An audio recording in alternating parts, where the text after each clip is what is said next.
അഭിമാനിക്കാൻ കഴിയുന്ന രൂപത്തിൽ നമ്മുടെ നാടും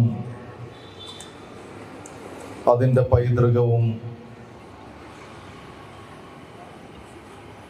ലോകത്തുടനീളം വ്യാപിച്ചിരിക്കുകയാണ്.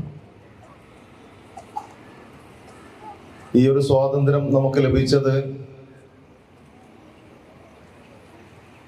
ശക്തമായ നമ്മുടെ പൂർവികരുടെ പോരാട്ടങ്ങളുടെ ഫലമായി തന്നെയാണ്. സ്വാതന്ത്ര്യ ദിനാഘോഷം എന്നുള്ളത് കേവലം ഒരു അവധി ആഘോഷിക്കുന്നതിന് പകരം ഇതിന്റെ പിന്നിലുണ്ടായ ചരിത്രത്തെയും പൂർവികരുടെ ത്യാഗങ്ങളെയും നാം മനസ്സിലാക്കേണ്ടതുണ്ട്. ഒരുപാട് ആളുകൾക്ക് സ്വന്തം ജീവൻ നഷ്ടപ്പെടേണ്ടി വന്നിട്ടുണ്ട് നമ്മുടെ രാജ്യത്തിന് സ്വാതന്ത്ര്യം നേടിയെടുക്കുന്നതിന് വേണ്ടി. ഒരുപാട് ആളുകൾ തുറുങ്കിലടക്കപ്പെട്ടിട്ടുണ്ട്. ഒരുപാട് ആളുകൾക്ക് ദിനങ്ങളോളം ഭക്ഷണം കഴിക്കാൻ കഴിയാതെ ക്രൂരമായി പീഡിപ്പിക്കപ്പെട്ടിട്ടുണ്ട്. ശരീരത്തിൽ നിന്ന് രക്തം വാർന്നൊഴുകി അവയവങ്ങൾ പലതും നഷ്ടപ്പെട്ട് ഇനി ഒരിക്കലും പുറം ലോകം കാണില്ല എന്ന് വരെ വിചാരിച്ചുകൊണ്ട് എങ്കിലും എൻ്റെ രാജ്യം നഷ്ടമായാലും വരുന്ന തലമുറക്ക് എൻ്റെ രാജ്യം ലഭിക്കണം, അവർക്ക് സ്വതന്ത്രമായി ഇവിടെ ജീവിക്കണം എന്ന് മനസ്സിലാക്കിക്കൊണ്ട് പോരാടിയവരായിരുന്നു ഈ സ്വാതന്ത്ര്യ പോരാളികൾ എന്നുള്ളത് നാം മനസ്സിലാക്കേണ്ടതുണ്ട്. ഒരിക്കലും സ്വാർത്ഥമായ താല്പര്യങ്ങളായിരുന്നില്ല. നമ്മുടെ രാജ്യത്തെ ബ്രിട്ടീഷുകാർ 200ഓളം വർഷം നമ്മുടെ രാജ്യത്തെ ക്രൂരമായി കൊള്ളയടിക്കുകയായിരുന്നു.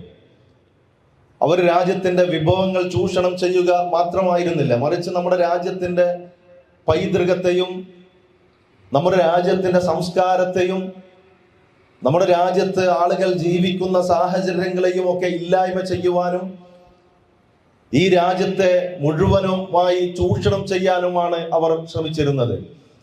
അതിന്റെ ഭാഗമായിട്ടാണ് വിഭജിച്ച് ഭരിക്കുക എന്ന തന്ത്രത്തിലൂടെ ഈ രാജ്യത്തിലെ ഓരോ പൗരനെയും അപായപ്പെടുത്തുവാൻ അവർ ശ്രമിച്ചത്.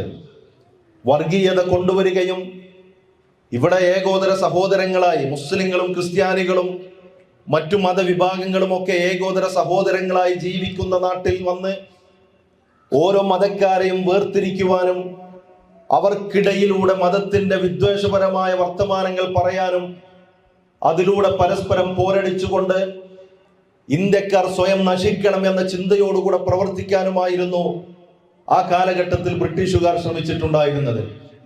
പക്ഷെ അവർക്കിടയിലേക്ക് ഗാന്ധിജിയെ പോലെ, നെഹ്റുവിനെ പോലെ, സർദാർ വല്ലഭായ് പട്ടേലിനെ പോലെ, മൗലാന അബുൽ കലാം ആസാദിനെ പോലെ, സുഭാഷ് ചന്ദ്രബോസിനെ പോലെ ഇങ്ങനെയുള്ള ഒരുപാട് നേതാക്കന്മാർ ഒരുമിച്ചിറങ്ങുകയും വ്യത്യസ്ത സമയങ്ങളിൽ ഇറങ്ങുകയും വ്യത്യസ്തങ്ങളായ സത്യാഗ്രഹങ്ങളിലൂടെ, പോരാട്ടങ്ങളിലൂടെ, സംസാരങ്ങളിലൂടെ, പ്രഭാഷണങ്ങളിലൂടെ സാധാരണക്കാരായ ആളുകളെ വരെ ആർജവത്തോടുകൂടെ ഈ രാജ്യത്തിന്റെ പ്രതിനിധികളാക്കി മാറ്റുവാനും അവർ ശ്രമിച്ചപ്പോൾ സ്വാഭാവികമായും ബ്രിട്ടീഷുകാർക്ക് ഇന്ത്യ എന്ന മഹാരാജ്യത്തിൽ നിന്ന് പുറത്തു പോകേണ്ടി വന്നു.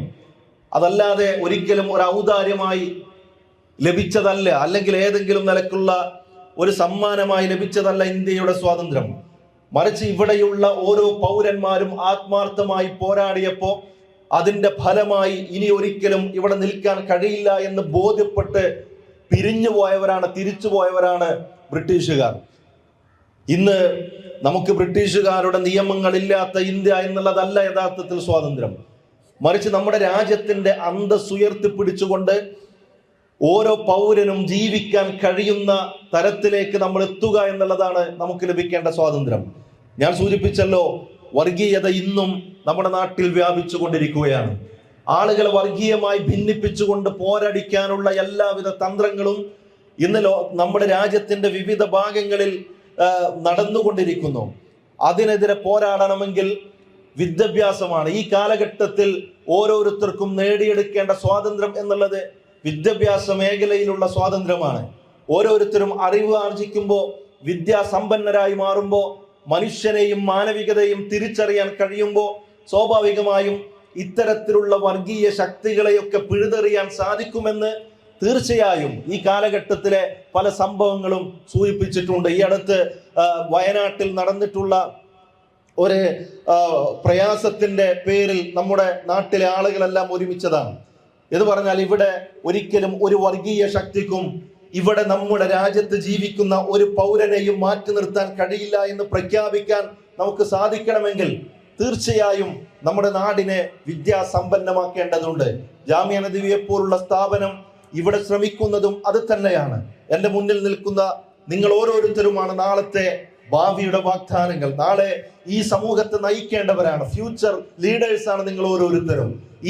ഈ രാജ്യത്തെ, നമ്മുടെ രാജ്യത്തിന് സംഭാവനകൾ അർപ്പിക്കാനും ഒരു വ്യക്തിപരമായി ഓരോരുത്തർക്കും എന്താണ് ഈ രാജ്യത്തിന്റെ പുരോഗതിക്ക് വേണ്ടി ചെയ്യാൻ കഴിയുക, ഈ രാജ്യത്തിന്റെ അന്തസ്സിനും ഔന്നത്യത്തിനും വേണ്ടി എന്താണ് ഓരോരുത്തർക്കും ചെയ്യാൻ കഴിയുക എന്ന് തീരുമാനിച്ചു കഴിഞ്ഞാൽ ആ തീരുമാനത്തിന്റെ അടിസ്ഥാനത്തിൽ നമ്മൾ ഓരോരുത്തരും പ്രവർത്തിക്കാൻ നിന്നാൽ തീർച്ചയായും നമ്മുടെ രാജ്യത്തെ ഏറ്റവും ഉന്നതിയിലേക്ക് കൊണ്ടുവരാൻ നമുക്ക് സാധിക്കും.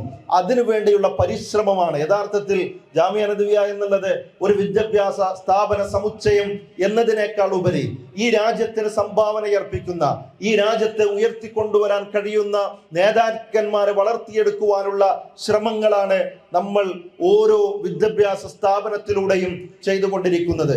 ആ രൂപത്തിൽ നമ്മുടെ രാജ്യത്തിന്റെ പൈതൃകത്തെ തിരിച്ചറിയുവാൻ, നമ്മുടെ രാജ്യത്തിന് സ്വാതന്ത്ര്യം ലഭിക്കുന്നതിന് വേണ്ടി നമ്മുടെ നേതാക്കന്മാർ പോരാടിയ പോരാട്ടങ്ങളെ സ്മരിച്ചുകൊണ്ട് അവർക്ക് വേണ്ടി നമ്മുടെ ജീവിതത്തെ സ്വാതന്ത്ര്യ സമര പോരാളികളാക്കി മാറ്റുവാൻ വേണ്ടി നമ്മൾ ശ്രമിക്കേണ്ടതുണ്ട്.